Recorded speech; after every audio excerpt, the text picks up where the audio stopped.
একটি প্রেমের বিয়ের বাস্তব কাহিনী, গল্প নয়, একেবারে সত্যি। আমার ছোট মামা একটা মেয়েকে ভীষণ ভালোবাসতো, কিন্তু তাদের এই ভালোবাসাটাকে দুই পরিবারের এক পরিবারেও কোনো রকম মেনে নেয়নি। তারপর অনেকটা ঝইঝামেলার পর কোনো উপায় না পেয়ে তারা একদিন দুজনেই পালিয়ে যায়, পালিয়ে গিয়ে বিয়ে করে ফেলে। বিয়ে করার পর 15 দিন লুকিয়ে থাকার পর 15 দিন পর বাড়িতে চলে আসে মামা তার স্ত্রীকে নিয়ে। যেহেতু ঘটনা ঘটে গিয়েছে তাই বিষয়টা সবাই মেনে নেয়, কিন্তু নানি বিষয়টা কিছুতেই মেনে নিতে চায় না। কারণ তার ছোট ছেলেকে নিয়ে অনেক স্বপ্ন ছিল সে পছন্দ মতো একটা মেয়েকে তার ছেলের বউ বানাবে আর অনেক ধুমধাম করে ছোট ছেলের বিয়ে দিবে। সেই স্বপ্ন তার পূরণ হয়নি, তাই ছেলের উপর তার প্রচন্ড রাগ, এমনকি ছেলের বউর উপরও। 3 দিন হয়ে গেছে তারা বাড়িতে এসেছে, তবে নানি কখনোই তাদের সাথে কথা বলেনি, এমনকি তাদের দিকে ফিরেও তাকায়নি। তাদেরকে দেখলেই মুখ ফিরিয়ে নানি অন্য দিকে চলে যায়। তারপর মামা তার স্ত্রীকে একটি বুদ্ধি শিখিয়ে দিলেন আজকের থেকে বাড়ির সমস্ত কাজ তুমি করবে, রান্না বান্নাও তুমি করবে, মাকে কোনো কিছুই করতে দিবে না। মায়ের মাথায় তেল দিয়ে দিবে, তার মাথা আশ্রে দিবে, এমনকি ওজুর পানি গরম করে দেবে। দেখবে আস্তে আস্তে মা তোমাকে অনেক ভালোবাসবে, তখন আর তোমার সাথে এমন আচরণ করবে না। পরের দিন সকাল থেকে মামি মামার কথা মতো কাজ করতে লাগলো। মামা সকালে উঠে ধান খেতে চলে গেল ধান কাটার জন্য। সেই ছেলেটা কখনো ধান খেতের আইলেও পাড়া দেয়নি, সেই ছেলেটা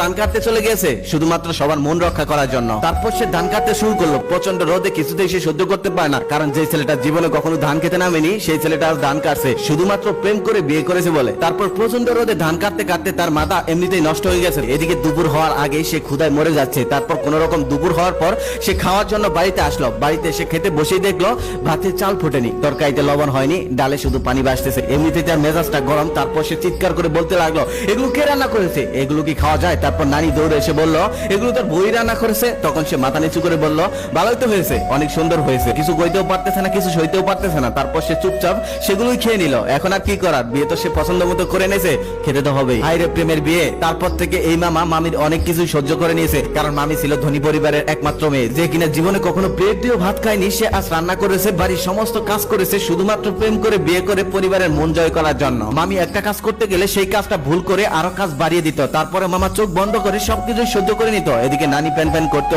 আশেপাশের মানুষ বলতো প্রেম করে বিয়ে করলে এমনই হয়। ধনী দুলালিকে বিয়ে করে এনেছে, 2 দিন যাক, 2 দিন পরে এই মেয়ে সবকিছু ছেড়ে ছুড়ে বাপের বাড়ি চলে যাবে। আর ছেলে আগেও লাফাঙ্গা ছিল, আর বউ চলে যাওয়ার পর আরো লাফাঙ্গা হয়ে যাবে। আমার মামার বয়স আমার থেকে 4-5 বছরের বড় ছিল, তাই সমবয়সী হওয়াতে বন্ধুত্বের মতো সম্পর্ক ছিল আমাদের। আমিও মাঝে মাঝে তাকে খেপিয়ে বলতাম, প্রেমের বিয়ের ডাল বেশি বেশি ঝাল। এই বলার সাথে সাথে হাতের কাছে ঝাঁপ পেত, তাই দিয়ে আমাকে তাড়া করতো। বেচারা প্রেম করে বিয়ে করে কি যে ভুল করেছে, কত মানুষের কথা শুনেছে তার কোনো হিসাব নেই। অথচ সেই মামি আজ নিজের হাতে সব কাজ সামলে নিতে শিখে গেছে। 4-5 জন মহিলা যে কাজ না করতে পারে তিনি একাই এখন সেটা করে ফেলতে পারে। সারাটা দিন কাজের মধ্যে থাকে। নানি মারা গেছে 2-3 বছর আগে, এত বড় সংসারটা তিনি এখন নিজের হাতেই সামলে নিয়েছে, আগলে রেখেছে। আমার মামা এখন একজন খাঁটি কৃষক। যে ছেলেটা কখনোই জানতোই না বাবার কতটুকু জমি আছে, সেই ছেলেটা এখন বাবার সমস্ত জমি চাষাবাদ করে বছরে 1000 মণ ধান গোলায় তোলেন। প্রথম যেই মানুষগুলো মামা মামি সংসার নিয়ে হাসাহাসি করতো, মজা করতো, এখন সেই মানুষের কাছেই তাদের সংসারটা আদর্শ হয়ে আছে।